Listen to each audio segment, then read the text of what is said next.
Merci à toutes et à tous. On va se donner 1 heure de débat sur un thème qui sera dans le prolongement de ce qui a été dit en début de cet après-midi, notamment par Nathalie. On a beaucoup parlé de RSE, d'environnement, d'écologie. Quelques repères rapides. En 2019, la France a inscrit dans la loi relative à l'énergie et au climat l'objectif d'une neutralité carbone d'ici 2050. Fin octobre, il y a quelques jours, quelques semaines, les députés européens et les États membres de l'Union européenne ont trouvé un accord sur la législation européenne qui prévoit la fin de la vente de véhicules neufs à moteur thermique à l'horizon 2035. C'est un projet qui a été présenté en juin et qui signifie l'arrêt pur et simple des ventes de ces véhicules à moteur thermique. Dans ce contexte se pose bien sûr la question de la place de la voiture dans notre quotidien, mais aussi dans les sports mécaniques. C'est bien évidemment la thématique qui nous rassemble. Et donc sur cette question que je vous propose que l'on se penche avec nos experts aujourd'hui jusqu'à 16h. Allez, on dépassera peut-être un petit peu 16h, Jean-Pierre. C'est toi le maître des horloges, tu nous feras signe. Avec donc autour de cette table, de ces tables des experts, donc à commencer par Stéphane Clerc, directeur général du circuit Paul Ricard, qui nous fait la gentillesse de nous accueillir aujourd'hui. Merci Stéphane. Pierre Fillon est également avec nous à distance, puisqu'il avait des réunions particulièrement importantes aujourd'hui. C'est le président de l'Automobile Club de l'Ouest, club qu'on ne présente plus, créé en 1906. Raphaël de Chonac, directeur général d'Oreca, qui est venu en voisin, constructeur, distributeur et organisateur d'événements. Merci beaucoup d'être avec nous. Sébastien Culac également est avec nous, président de KGM Automotive et président de l'ACAPS, on le prononce comme ça, Association des constructeurs automobiles de petite série, qui fédère une dizaine de constructeurs, je ne dis pas de bêtises, et tu étais présent au Mondial à Paris en octobre avec quelques jolies voitures.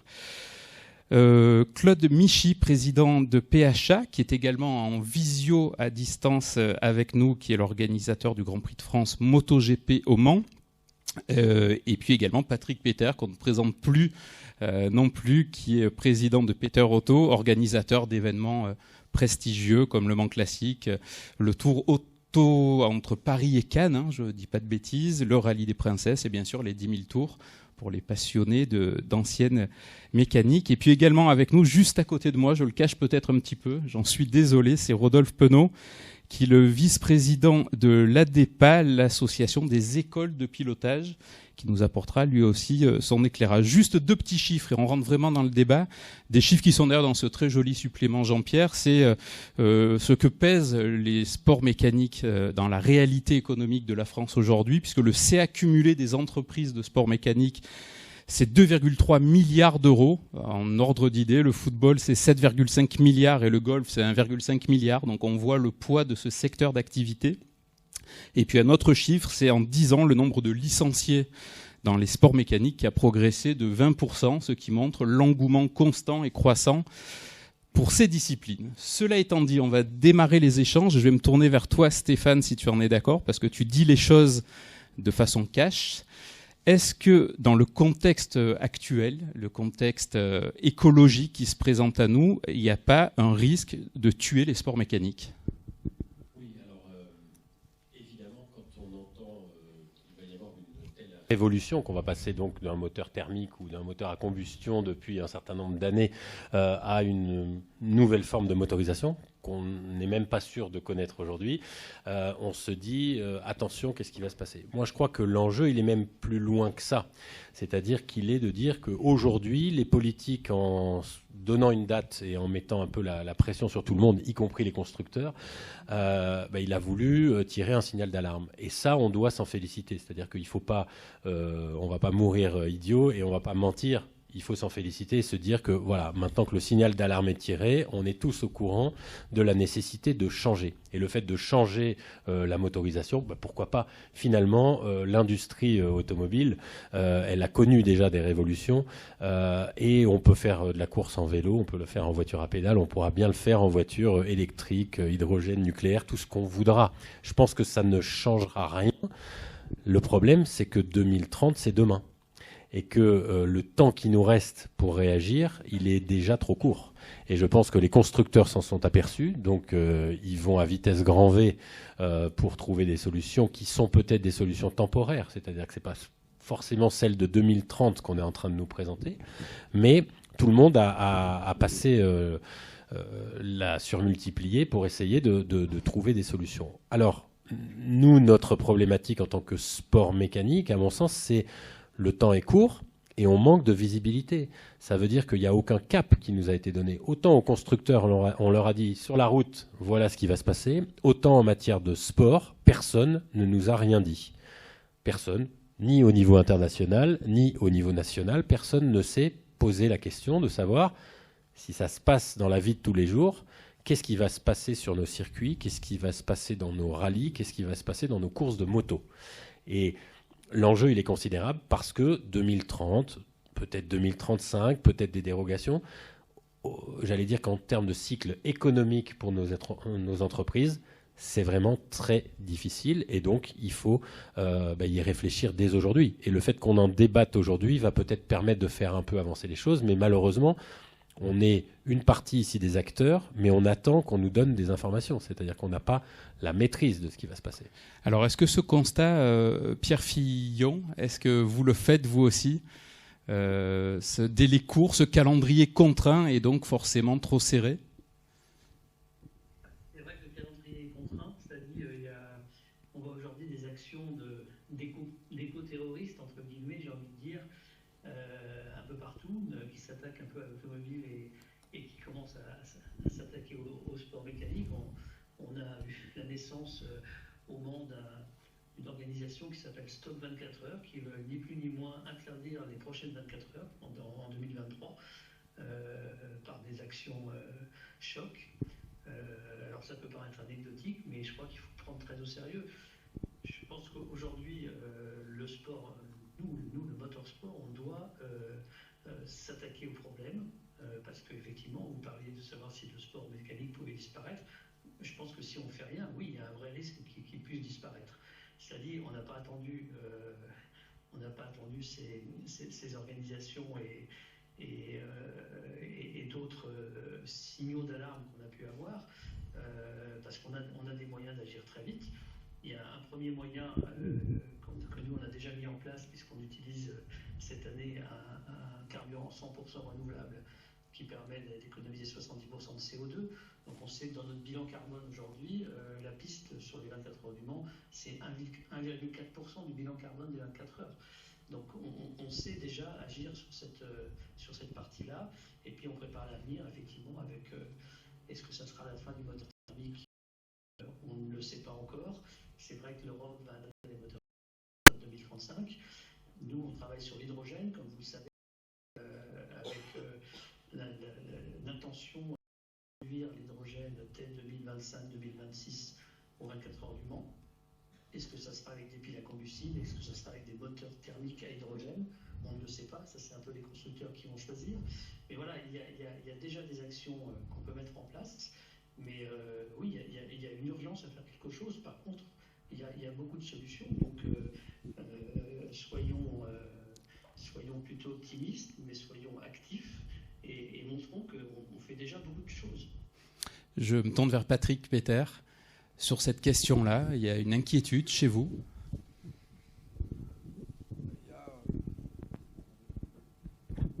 Ah, il n'est peut-être pas allumé.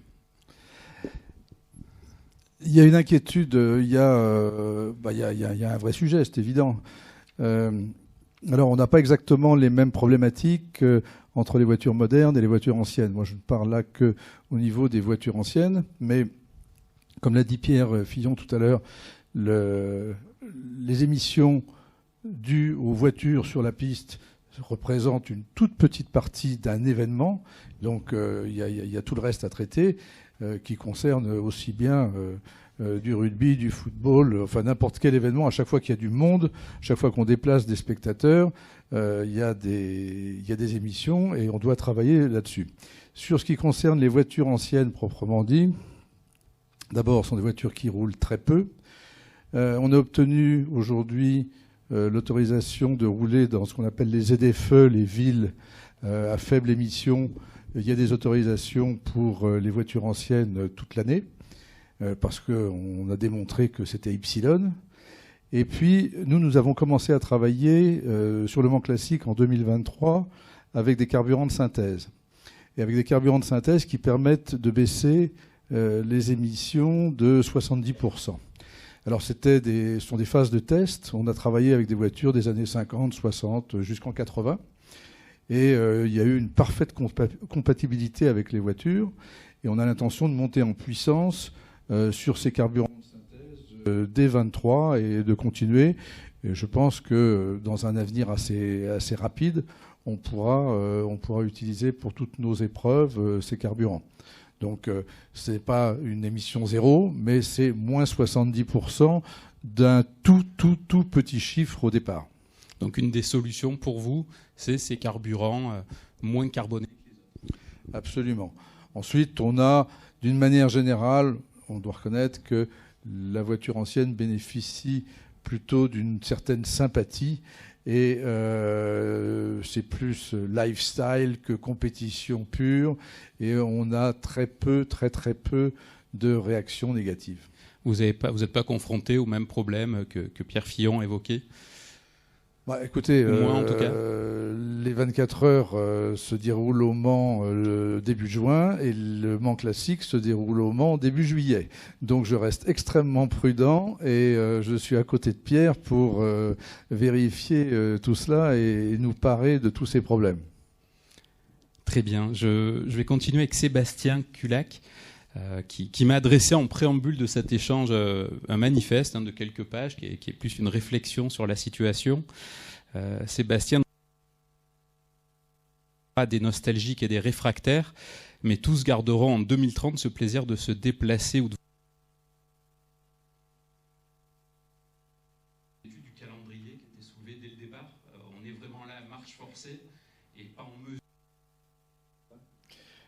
Et c'est le sujet numéro 1, parce qu'en fait, encore une fois, quand on est une petite structure comme la mienne, on est obligé de mettre en place des stratégies, plus ou moins à long terme.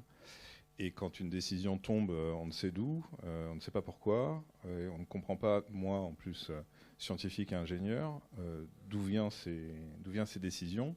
On se pose vraiment la question de est-ce que le bon sens habite nos dirigeants, quoi.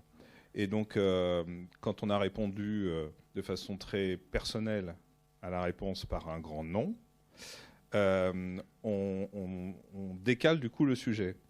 Et donc, me concernant de façon générale, il faut remonter le débat en disant, bon ok, la décision est irrationnelle, on n'y a pas accès. Les temps de l'industrie sont totalement incompatibles avec ce genre de décision, donc de toute façon... J'imagine qu'il va y avoir des dérogations, de plein de choses qui vont faire qu'ils vont être face à leur incohérence, mais ils ont l'habitude, donc ça, on ne va rien dire. Faut revenir au sujet de départ, c'est de dire, est-ce que le sport automobile et les sports mécaniques ont un avenir?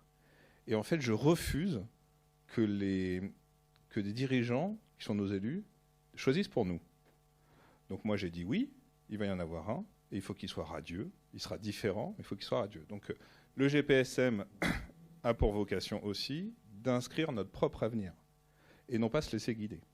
Donc c'est aussi ça qui est pour moi fondamental et qui évidemment me donne plein d'espoir en plus des inquiétudes du moment, mais elles ne sont que du moment. Juste à côté de toi, Rodolphe Penon, sur cette question aussi de comment on prend en main son destin, sa destinée. La question est vaste, c'est philosophique. Ouais, c'est vrai, c'est un vrai sujet de préoccupation pour nous. En fait, les écoles de pilotage aujourd'hui sont finalement à l'intersection entre ce que les constructeurs vont nous proposer d'ici 2030 comme solution et ce que les circuits auront réussi à mettre en œuvre en termes d'installation pour être capable de faire rouler les nouveaux véhicules en 2030. Et en fait, on s'adaptera finalement, nous, en bout de chaîne, à ces solutions qui seront proposées. C'est une inquiétude parce que 2030, c'est demain. Et en fait, ce à quoi on est confronté déjà aujourd'hui, c'est qu'on se rend compte que dans nos activités proposées, qu'on parle de glace, de rallye, de monoplace ou de véhicules GT, c'est 250 000 stagiaires sur tous les circuits proposés aujourd'hui en en France. Aujourd'hui, l'intérêt de l'électrique n'est pas encore là. On n'a pas cette demande. Et heureusement d'ailleurs, puisqu'on n'aurait pas la capacité de poser, puisqu'on a des véhicules qui doivent faire peut-être 200-250 km par jour. Et aujourd'hui, en utilisation circuit, ils ne les font pas. Donc effectivement, on n'a pas la réponse technique à apporter. En même temps, on n'a pas la demande.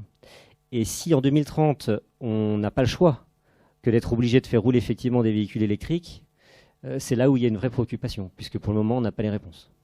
L'engouement est même des jeunes pilotes qui viennent dans les écoles justement apprendre à piloter, quand on leur dit tu as le choix entre un moteur thermique classique qui fait du bruit, un joli bruit, souvent une jolie musique, ou une voiture électrique. Alors, effectivement, le constat est dur aujourd'hui, puisque en fait, les véhicules thermiques remportent évidemment l'adhésion de 95% des demandeurs aujourd'hui. C'est normal, c'est culturel chez nous, ça va évoluer, on l'espère en tout cas, mais pour l'instant, on en est encore très très loin. Et c'est sûrement la raison pour laquelle on est préoccupé par ça, parce qu'on trouve qu'effectivement le délai est trop court et qu'effectivement le temps de trouver des solutions, on s'adaptera. Moi j'aime entendre que l'avenir sera radieux, parce qu'évidemment on sera là pour y participer, évidemment, et on espère en tout cas avoir des beaux véhicules à proposer et qui seront éco-responsables, mais pour le moment en tout cas effectivement ce timing nous paraît très court. Ouais. Je vais me tourner, il est aussi à distance avec nous vers Claude Michy. Inquiétude, vous, de votre côté aussi, sur ces questions de délai, de calendrier. Inquiétude également sur l'énergie de demain qui fera avancer les voitures et les motos en ce qui vous concerne.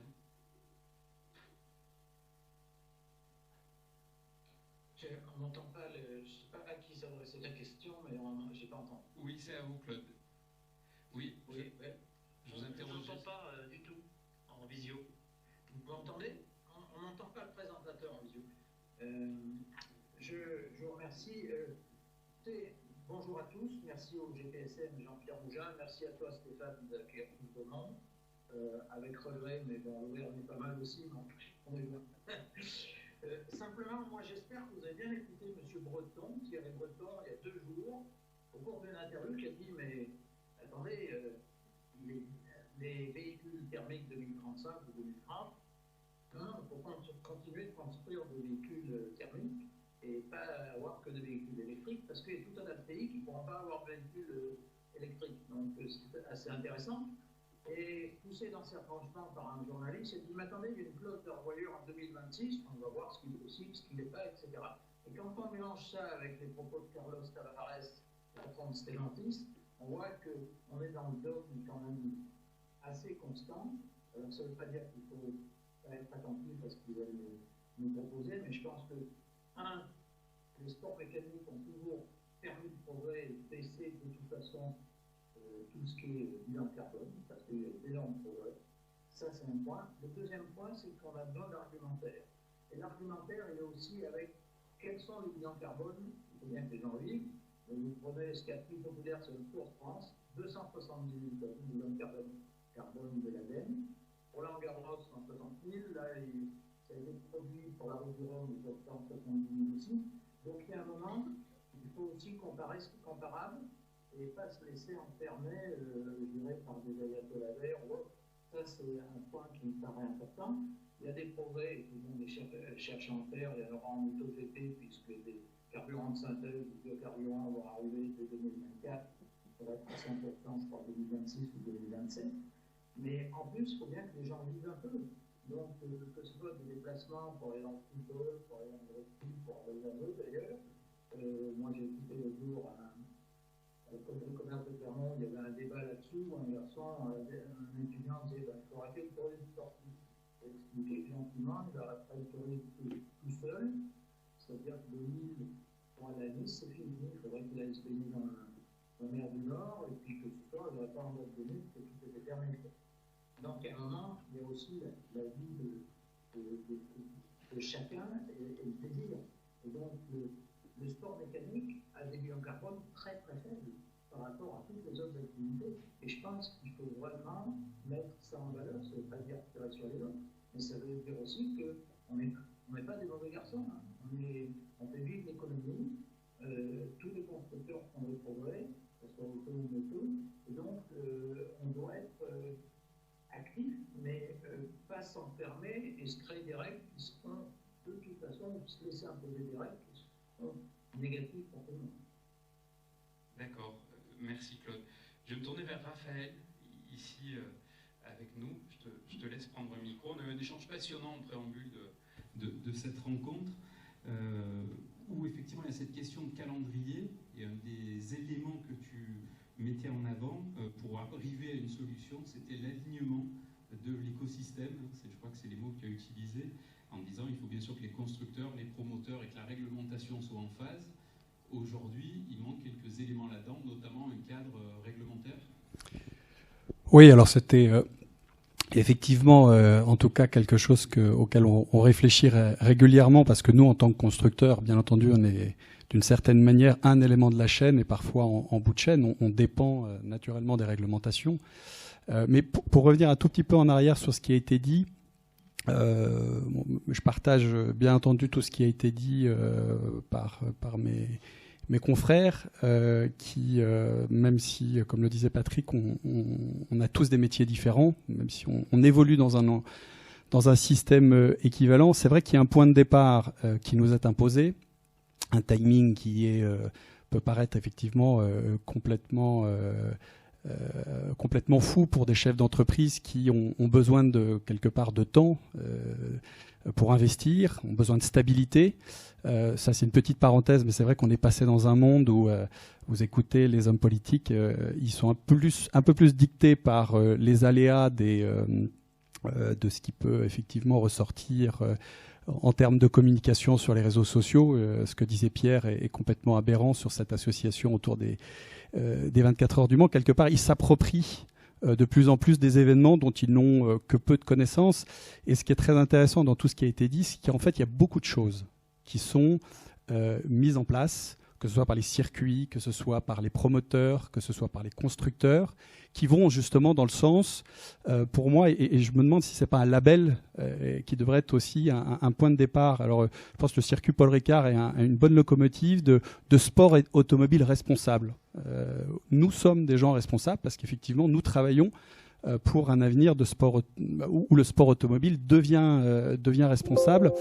Et je pense qu'aujourd'hui, il y a un double enjeu, pour revenir au point de notre conversation, c'est que oui, ce calendrier est ce qu'il est, mais on a tous la même inquiétude. Après, je pense qu'il faut être relativement positif et rester en tout cas combatif. Au-delà d'être positif, je pense que c'est important, parce que c'est notre passion, c'est notre métier, c'est ce qui nous anime, c'est ce qui fait vivre énormément, je ne sais plus qui le disait, quand même je dirais de foyers. Ça participe très largement à l'économie. On le voit encore comme des grands événements comme les 24 heures du Mans ou la Formule 1, parfois qui sont décriés, mais ça a quand même fait vivre, et ça fait vivre, il y en a plein d'autres, pour ne pas parler que des grands événements. Donc il est important de le faire savoir. Et je dirais qu'aujourd'hui, c'est clair, et c'est l'objet de la démarche de Jean-Pierre. Félicitations d'ailleurs pour tout ce qui a été fait dans l'équipe, ça a été soulevé. Je pense qu'on a un vrai enjeu de faire savoir ce que l'on fait. Je pense que si les gens avaient une meilleure lecture de tout ce qui est fait par l'industrie et par les acteurs du sport automobile, des actions ou des articles comme ceux qui sont sortis autour des 24 heures du Mans, les gens en auraient une grille de lecture totalement différente. Et je pense qu'il y a c'est notre responsabilité. Moi, je pense que là, par contre, il faut qu'on prenne notre destin en main. C'est notre responsabilité d'expliquer aux gens tout ce que l'on fait et pourquoi tout ce que l'on fait, au-delà de la passion, a en l'occurrence du sens et contribue justement à une vraie démarche responsable. Donc ça, pour moi, c'est un véritable enjeu, et ça, c'est tous ensemble, pour venir effectivement à notre deuxième sujet, que l'on doit réfléchir justement à cet alignement. Parce que derrière, je pense que le deuxième enjeu et notre responsabilité, c'est que nous devons être sur je dirais, une dynamique d'expérimentation. Nous, on travaille bien entendu à notre niveau, sur des développements, mais comme le font d'autres confrères, liés effectivement à des motorisations hydrogène, à des motorisations hybrides, puisque c'est aussi ce qui aujourd'hui permet de correspondre aux besoins réglementaires qui vont venir dans les années qui viennent. Donc il y a une vraie, derrière cette logique quelque part d'investissement et d'exploration et d'expérimentation, un besoin de tous s'aligner et de collaborer tous ensemble. Un championnat qui est lancé doit effectivement réfléchir à un timing qui permettra aux constructeurs de faire un développement à proprement dit, qui va faire appel à des équipementiers qui eux aussi vont amener, que ce soit des fournisseurs d'énergie, que ce soit des équipementiers qui contribuent justement aux éléments techniques, que ce soit des circuits et qui effectivement amènent les infrastructures. Donc on est tous quelque part un petit peu dans le même bateau, et quelque part ce rôle et cet enjeu d'expérimentation, on doit tous le faire à notre niveau. Donc pour résumer, oui, on a un calendrier qui nous est imposé, on peut être d'accord ou pas d'accord, mais je pense que c'est un peu à nous aussi, avec nos armes, de le prendre en main. L'association, le GPSM est je pense, un élément et une première pierre à cet édifice. On doit aller beaucoup plus loin, on doit être beaucoup plus fort. On doit aussi alerter notre fédération sur le fait de travailler beaucoup plus ensemble sur ces sujets-là. Donc c'est très important que le GPSM aujourd'hui évolue justement sur ce rôle de communicant, et nous, dans notre rôle, je dirais, d'alimenteur d'idées, de contenu, pour pouvoir montrer qu'il y a plein de choses qui se passent, parce que je pense que les gens appréhenderont le sport automobile de manière complètement différente si on le fait savoir. Si on le fait savoir mieux, ça je voyais Stéphane Kern qui acquiesçait justement pendant que...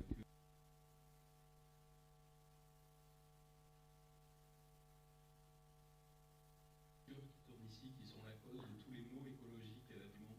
Oui, alors évidemment, on peut le dire. Néanmoins, il y a encore des choses qui ne sont pas normales. Il n'est pas normal qu'aujourd'hui, on n'ait pas réfléchi à la consommation du nombre de pneus qu'on utilise tous les week-ends sur des meetings de course. C'est-à-dire, il n'est pas normal qu'on nous propose encore en rallye des pneus qui font 15 km. Et il n'est pas normal qu'on ait des calendriers sportifs qui soient incohérents et qui fassent que les semi-remorques traversent 10 fois l'Europe dans l'année, dans tous les sens, pour amener des véhicules. Il n'est pas normal de consommer autant d'essence parce que on fait des courses. En fait, il n'y a pas de réflexion sur l'évolution qu'on pourrait faire de nos sports. Je ne parle pas là de la construction des véhicules, et je continue à dire que qu'on nous dise demain on roule en véhicule électrique ou en véhicule, je ne sais pas quel mode de déplacement, on saura toujours faire des courses, les circuits s'adapteront et le public aimera ça. Je pense que là-dessus, il n'y a pas de débat. Il n'y a pas de doute sur la notion de compétition et de loisir. Je pense qu'il n'y a pas de doute. Il faut quand même qu'il y ait de la passion. On sait que le bruit des moteurs est aujourd'hui quelque chose d'important, mais on voit qu'on peut trouver du plaisir à conduire des voitures électriques et à faire la course avec. Donc, je n'ai pas trop de doute là-dessus. En revanche, il faut quand même se dire, est-ce qu'il est encore normal que les MotoGP continuent à rouler avec des motos qui font 130 décibels? Est-il normal que des marques de voitures ou de motos sortent des voitures qui ne peuvent pas rouler sur nos circuits tellement elles font de bruit? Tout ça, c'est ça qu'il faut, c'est cette hypocrisie qu'il faut arrêter. Et moi, je considère qu'aujourd'hui, ce choc qu'on est en train de nous proposer en nous disant attention, vous allez disparaître, mais c'est peut-être le moment ou jamais de tout changer et de dire ok, on se met tous autour de la table et on va voir le constructeur de moto italienne qui embête tous les circuits à travers le monde et on lui dit vous êtes gentil, mais votre moto, vous faites qu'on puisse s'en servir sur les circuits et qu'elle soit comme les autres.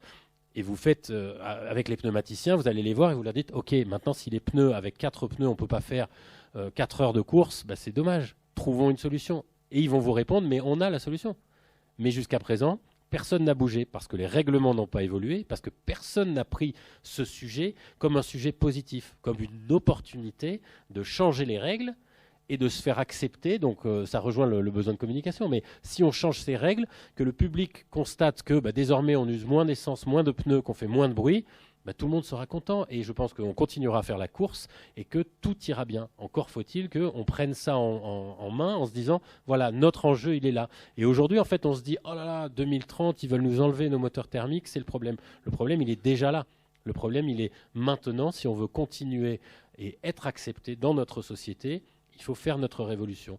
Et c'est ça moi que j'ai envie de dire aujourd'hui. C'est oui, le calendrier est contraint, il faut communiquer, mais il faut aussi avoir des actions. Et ces actions elles sont pour beaucoup réglementaire. C'est-à-dire, aujourd'hui, la FIA, par exemple, elle a entrepris dans le haut de la pyramide plein de choses.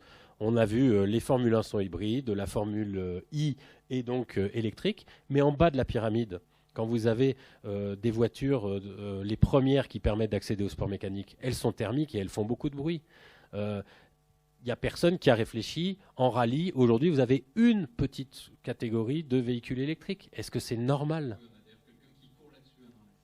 Mais est-ce que c'est normal ? C'est-à-dire que ça devrait se généraliser. Aujourd'hui, un constructeur qui veut engager une formule monotype en rallye devrait obligatoirement avoir à minima des voitures hybrides. Et tout ça, ça n'avance pas parce que on attend, on regarde, on voit ce qui se passe. Je crois qu'aujourd'hui, et on a eu les FIA Motorsport Games au mois d'octobre ici, qui ont permis de réunir toutes les associations sportives internationales. Donc dans chaque pays était représenté. Et je crois que, moi j'ai eu la chance de pouvoir faire une intervention sur l'environnement. Je crois qu'il y a un déclic aujourd'hui et que tout le monde a envie d'y aller. Donc profitons de ce moment où les gens ont envie d'y aller pour, dans chaque pays, faire notre petite révolution et amener le sport vers quelque chose de plus vertueux. Alors ça, c'est pas Pierre qui dira le contraire, puisqu'il nous disait tout à l'heure, catégorie dédiée à l'horizon 2025-2026 pour les véhicules hydrogène électrique a priori, et d'ici 2030, c'est ça Pierre, votre course se veut neutre en carbone aussi. Vous anticipez de quasiment 20 ans, c'est ça la neutralité carbone? Oui, alors effectivement, on a ce qu'on appelle chez nous le Road to 2030, qui est effectivement d'arriver à la neutralité carbone en 2030. Alors c'est une neutralité mixte, si j'ose dire, c'est-à-dire qu'on veut réduire nos émissions de 30%, nos émissions de CO2 de 30%, et on va compenser les 70% restants. Mais pour en revenir à ce que disait Stéphane sur la réglementation, nous, on a déjà commencé à faire beaucoup de choses. On parlait de consommation d'essence. L'hybride, c'est 50% déjà d'économie d'essence. Si on rajoute le carburant neutre, c'est encore 70% de plus d'économie de CO2. Nous, on a décidé, alors là, contre l'avis de tous les teams et de beaucoup de pilotes, et on a des gentleman drivers dans nos pilotes, on a décidé l'année prochaine d'interdire le chauffage des pneus. Donc toutes ces armoires qui marchent avec soit au gaz, soit avec des groupes électrogènes qui marchent avec du diesel, l'année prochaine, c'est interdit dans tous nos championnats. Ça n'a pas été simple, les réactions sont fortes, mais on n'a pas cédé, et je pense qu'il ne faut pas céder parce que c'est difficile aujourd'hui de demander aux gens de mettre leur chauffage chez eux à 19 degrés et de continuer à chauffer nos pneus avec toutes ces cabines ces cabines de chauffage qui consomment une énergie fossile incroyable. Donc voilà, les solutions, on les a et on peut déjà avancer. Alors après, c'est vrai qu'on va introduire l'hydrogène très très vite chez nous, mais Patrick le disait aussi tout à l'heure, dans un événement de sport mécanique, la piste, et j'ai dit aussi, c'est rien du tout. Il faut s'attaquer alors on passe aux spectateurs parce qu'on a besoin des spectateurs, mais il faut s'attaquer au bilan de CO2 du spectateur. Et nous, on a commencé à le faire, et c'est là-dessus qu'on va agir justement d'ici 2030. Cette année, par exemple, on a mis en place un green ticket, donc c'est un ticket bas carbone. Il y a une réduction de 10% pour tous les gens qui viennent avec une voiture hybride, une voiture électrique, en transport en commun ou en covoiturage. Vous me direz, c'est symbolique, mais non, c'est pas symbolique parce qu'on a vendu déjà pas mal de ce billet pour 2023, et donc ça marche. Les spectateurs ont envie de prendre part à ces actions pour diminuer le bilan de CO2. Après, on va cette année au Mans alimenter des campings avec de l'hydrogène. On va il y a énormément de leviers sur lesquels on peut agir. Et on va bien sûr, il faut y aller step by step, mais d'ici 2030, on a une feuille de route qui est extrêmement claire pour réduire de 30% notre bilan, et on compensera les 70% restants. Donc moi je suis optimiste. Par contre, il faut effectivement faire de la communication, le faire savoir, il faut qu'on oppose les bons arguments à tous ces ayatollahs comme les appelle Claude, mais qui veulent s'opposer à nous, parce que la question, le sujet, c'est pas d'interdire les voitures. Les gens ont besoin de se déplacer. Il ne s'agit pas d'interdire la liberté. Le sujet, c'est de les décarboner. Et nous, sport automobile, on est à la fois un spectacle, mais on est aussi là pour faire progresser l'industrie et pour faire progresser la mobilité en général. Et c'est ce qu'on fait. On est un accélérateur de ce développement. Il faut pousser les constructeurs à aller plus vite. C'est bien noté. On voit que du côté des circuits, on sait faire, on sait s'adapter en tout cas, c'est ce qui ressort de ce que vous nous dites. On a des constructeurs avec nous, puisqu'on a Raphaël avec nous et Sébastien. Sur la question, vous, de votre côté, de votre compte,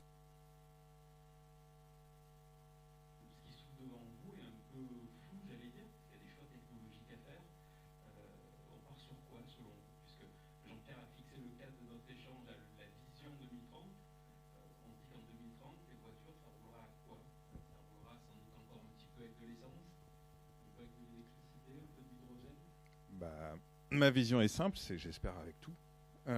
C'est le mix qui fera le sujet, c'est-à-dire, encore une fois, je suis désolé les politiques, mais vous nous gonflez avec vos décisions unilatérales. On ne sait pas faire, on sait expérimenter, on sait tester, on sait réfléchir, on est intelligent, et on sait ensuite prendre de bonnes décisions.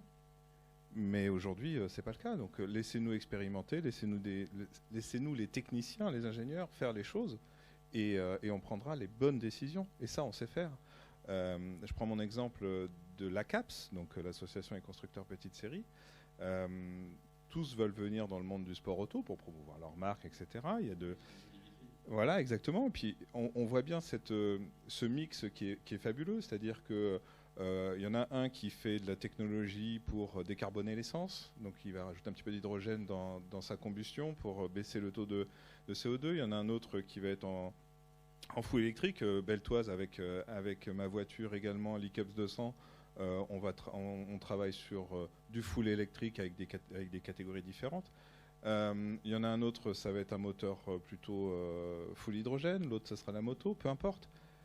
Laissons faire les choses, laissons les techniciens agir et toujours prendre du plaisir, parce qu'il faut oublier qu'on est dans le sport auto. C'est ça qu'il faut maintenir, parce qu'en fait, tous ces ayatollahs, comme dit Pierre, ils ont trouvé une porte ouverte. C'est qu'on les a laissés rentrer, tout simplement. Ils profitent d'un brouhaha général.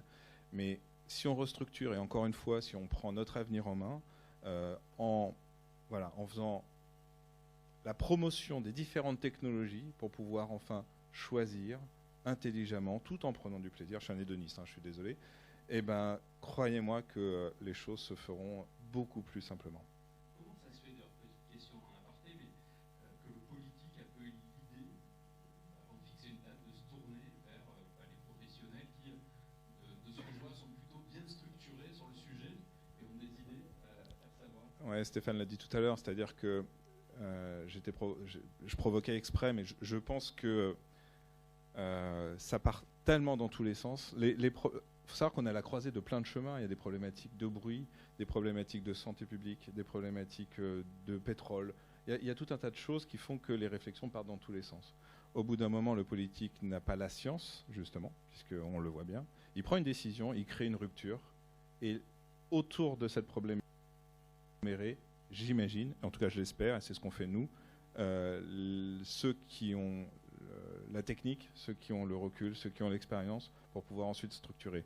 Le discours de notre ancien ministre, j'ai mangé le nom, Thierry Breton, est très clair, et de toute façon c'est ce qui va se passer à chaque fois. Mais voilà, ils ont eu le mérite de dire c'est par là, peu importe si c'est la bonne ou mauvaise direction, mais au moins on s'agglomère autour de cette idée et on leur dit et on leur dira, et il faut qu'on leur dise, sinon là on part à notre perte. C'est pas par là, ça sera par là. Raphaël, je me tourne vers vous. Question un peu économique, j'allais dire, parce qu'il y a effectivement une situation de transition, on réinvente la roue.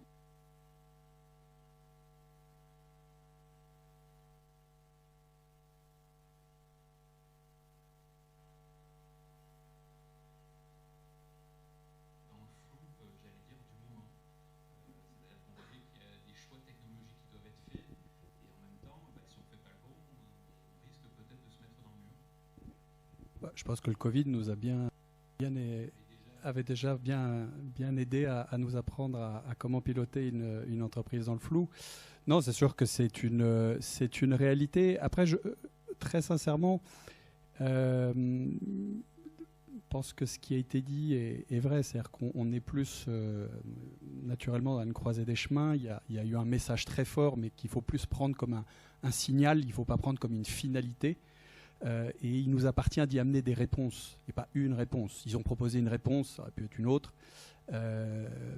Chacun la voit avec de sa propre fenêtre, mais notre responsabilité, effectivement, d'y amener des réponses. C'est clair que pour ça, on a besoin de stabilité et de temps.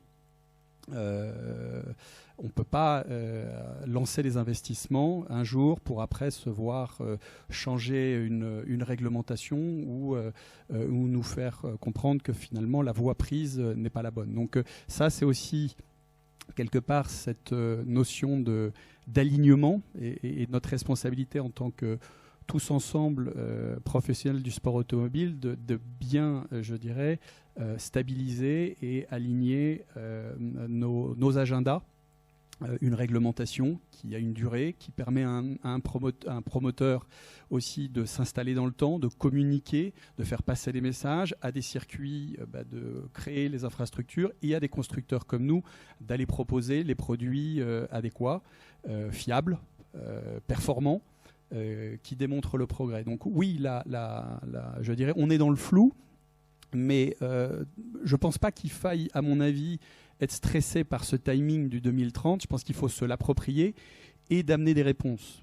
Sébastien, moi je suis tout à fait d'accord, l'a dit, pourtant il passe sa vie à réfléchir à de l'électrique, mais pour lui, l'avenir n'est pas que dans l'électrique. Et je pense qu'il faut absolument se dire, Pierre le disait tout à l'heure, Patrick aussi, il y a plein d'autres alternatives, le biocarburant, carburant de synthèse, il y a l'hydrogène, il y a effectivement l'hybridation, il y a sans doute besoin d'étapes parce que nos compétitions n'ont pas la capacité comme ça de pouvoir passer du jour au lendemain d'une technologie à une autre. Il y a des compétitions, parce que là on parle de la compétition au sens général, mais il y a des compétitions qui ne sont pas adaptées par rapport à des technologies pour le moment. L'électrique et l'endurance, je ne vous fais pas de dessin. Spontanément, ça ne colle pas aujourd'hui. Donc, ce qui a été lancé par l'ACO pour être bien en connexion sur ces sujets-là avec eux, c'est effectivement cette étape vers l'hybridation, puis effectivement d'aller effectivement sur la réflexion vers l'hydrogène. Donc, nous, très clairement, c'est ce sur quoi, dans notre rôle, quelque part d'expérimentation, de développement, comme le disait Sébastien, nos ingénieurs y réfléchissent. Mais pour répondre à votre question, il y a un vrai besoin de s'approprier le timing, de s'approprier l'agenda, de s'aligner tous ensemble. Pour moi, c'est déterminant, je reviens à ce que j'ai dit, de s'approprier aussi la prise de parole et la communication. À partir du moment où on parle de notre métier et on s'approprie le fait de parler de notre métier, de ne pas laisser les autres parler de notre métier, mais plutôt de leur expliquer ce que l'on fait pour les faire adhérer, vous allez voir qu'on va gagner énormément de temps et le 2030-2035 ne deviendra pas un problème. Et que ce soit pour des véhicules classiques comme des véhicules modernes, parce que les véhicules classiques, quelque part, c'est notre patrimoine, on en a besoin, c'est ce qui fait rêver les gens. C'est ce qui a aussi contribué à ce qu'est le sport automobile et l'automobile en général aujourd'hui. L'électrique ne date pas d'il y a 15 ans. Les véhicules électriques ou les réflexions autour de l'électrique dans les années 30, dans les années 20. Voilà, donc il faut, voilà, je pense qu'on a une vraie responsabilité. L'inquiétude est plus si on se fait un peu dépasser par ce nouveau monde où tout doit aller très très vite, la communication nous prend de vitesse, quelqu'un a dit quelque chose, c'est la vérité, non, c'est pas la vérité, on va vous expliquer pourquoi, et on a des choses à dire, effectivement, comme le disait Pierre, il faut qu'on prépare notre argumentaire. Voilà, donc moi je suis plutôt serein sur notre capacité à pouvoir répondre, maintenant il faut qu'on se mette en ordre de marche.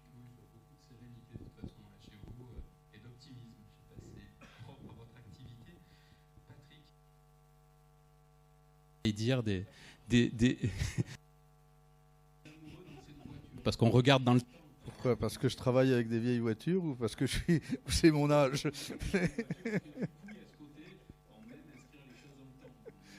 Oui.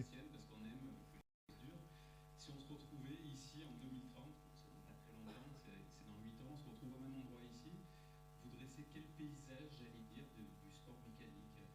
Quelles technologies auront pris le pas? Est-ce qu'il y aura toujours le même engouement? Écoutez, pour les voitures modernes, moi j'ai un peu décroché, j'ai travaillé sur des championnats modernes, etc. pendant longtemps, mais j'ai un peu décroché, je suis un petit peu moins au courant, mais je suis très je suis très optimiste sur la capacité d'innovation des uns et des autres, sur la capacité à trouver des solutions. Concernant les voitures anciennes, je ne suis pas inquiet du tout. Je suis pas inquiet du tout. En 1800, pour aller à New York, il fallait un bateau à voile. Aujourd'hui, un bateau à voile, ça ne sert à rien. Et clairement, il n'y a jamais eu autant de bateaux à voile dans les ports qu'aujourd'hui. Un siècle après, il fallait un cheval pour aller à Marseille. Ça ne sert à rien du tout. Il n'y a jamais eu autant d'équitation, de sport, etc., etc. Je crois que ça concernera toujours une petite frange d'amateurs, etc. Mais c'est très très apprécié du public. Le roulage est minime. Il y a des biocarburants. Je vous dis que pour l'instant, on arrivait avec des carburants de synthèse à descendre de 70% des émissions. Ça n'est qu'une première étape. Je suis sûr qu'il y en aura une suivante. Donc je suis tout à fait serein et je suis sûr que ces voitures rouleront dans 10 ans et dans 20 ans et plus loin. Très bien. Claude, à distance, en Auvergne, j'imagine d'ailleurs. Vous, le paysage à l'horizon 2030, vous le voyez comment? Vous êtes inquiet? Vous êtes confiant et serein dans la capacité de vos professions des sports mécaniques à s'adapter et à se réinventer? Moi, je ne suis pas inquiet du tout, parce que je pense que le monde change et le monde évolue et les solutions existent toujours. Il y a un mot qui s'appelle transition écologique, et dans le mot, le premier, c'est transition. La transition, dans la définition du Larousse, c'est prendre le temps pour que les choses évoluent et aller vers d'autres solutions. Donc, comme disait très bien Raphaël de Chonac, je pense que c'est à nous d'être proactifs pour démontrer déjà tout ce qui a été fait jusqu'à présent, parce qu'il y a beaucoup de choses qui ont été faites grâce au sport mécanique, et ensuite, tout ça va évoluer. Bon, vous prenez le MotoGP, il y a maintenant une série de motos électriques qui a été faite par Ducati d'ailleurs pour l'année prochaine. Donc ça commence à avoir un intérêt. Les courses sont sympathiques, elles sont courtes parce que les motos sont lourdes, il faut beaucoup de batterie, ça dure que 8 ou 9 tours, mais au moins ça existe et ça permet aussi aux industriels de travailler et de faire évoluer les choses. Donc moi je ne suis pas obtus du tout, mais je suis un peu, j'allais dire, révolutionnaire d'une certaine façon pour dire les choses qui choquent des fois, comme j'en ai parlé tout à l'heure sur les bilans carbone d'un certain nombre d'actions. Il faut bien que les gens vivent, donc c'est une notion d'adaptation, mais il faut que tout le monde se défende, et je pense que ce que fait le GPSM et Jean-Pierre Moulin est de regrouper tout le monde. Il y a des gens plein de talents qui vont faire ça très bien, et je pense que l'exemple de tous les gens qui sont autour de la table et de ceux qui sont dans la salle est pour moi ce qui est le plus important, c'est-à-dire que tout le monde va travailler pour aller vers des solutions, mais aussi donner des calendriers et qu'on ne soit pas victime de dogmes, et qu'à partir de ce moment-là, le mot transition soit bien regardé dans la route, que c'est une nécessité de temps. Et cette notion de temps importante. Un dernier mot, Rodolphe, justement, vous qui avez de jeunes pilotes qui ont envie de courir et qui ont envie de manger du bitume, il y a un travail de pédagogie à faire. Oui, tout à fait. Je pense que, je retiens vraiment là du séminaire en fait l'optimisme effectivement qui s'en dégage. J'espère que, je tiens à remercier vraiment Jean-Pierre pour la démarche, et j'espère que tout ce qui a été dit ici rayonnera au-delà du séminaire. Je pense qu'il y a de très bonnes idées. Les écoles de pilotage évidemment accompagneront en fait dans les années qui viennent tout ce qui sera proposé par les constructeurs, par les circuits. Il est certain qu'aujourd'hui on n'a pas de réponse, et je pense que ce que disait Sébastien c'est vraiment intéressant, c'est de se dire qu'en 2030 il n'y a pas ce qui a été donné est apparu un peu comme une décision un peu unilatérale. Il faut que ce soit plus un cap auquel finalement les uns et les autres on va apporter des solutions multiples. On sera, nous, en école de pilotage, des pionniers pour utiliser ce qui va être proposé, puisqu'on a des conditions d'utilisation qui sont très exigeantes. Donc ça va mettre évidemment en évidence tout de suite les difficultés éventuellement qui vont pouvoir apparaître. Et on va progresser et on va développer en fait des solutions qui à la fin seront pérennes. Mais on est effectivement dans une transition écologique. C'est une forme de révolution industrielle, c'est pas la première. Alors on en a réussi plein, j'espère que celle-ci on la réussira aussi. Bon, c'est une jolie conclusion. En tout cas, Jean-Pierre, hein, j'ai noté les axes forts qui sont ressortis. De l'optimisme, ça c'est une évidence, c'est un dénominateur commun à vous tous. Cette envie et cette nécessité de faire savoir, le savoir-faire vous l'avez déjà, mais cette nécessité de mieux communiquer, cette nécessité aussi d'optimiser, c'est ce que Stéphane nous disait, certains process qui de façon très simple peuvent contribuer à une amélioration des bilans carbone. Et puis surtout, moi c'est le mot que j'ai noté, cette envie de faire des choses ensemble, qu'on aime les voitures anciennes, qu'on construise des voitures de demain ou qu'on apprenne à des jeunes pilotes ou qu'on s'occupe de circuits, on voit bien qu'il y a cette même envie partagée.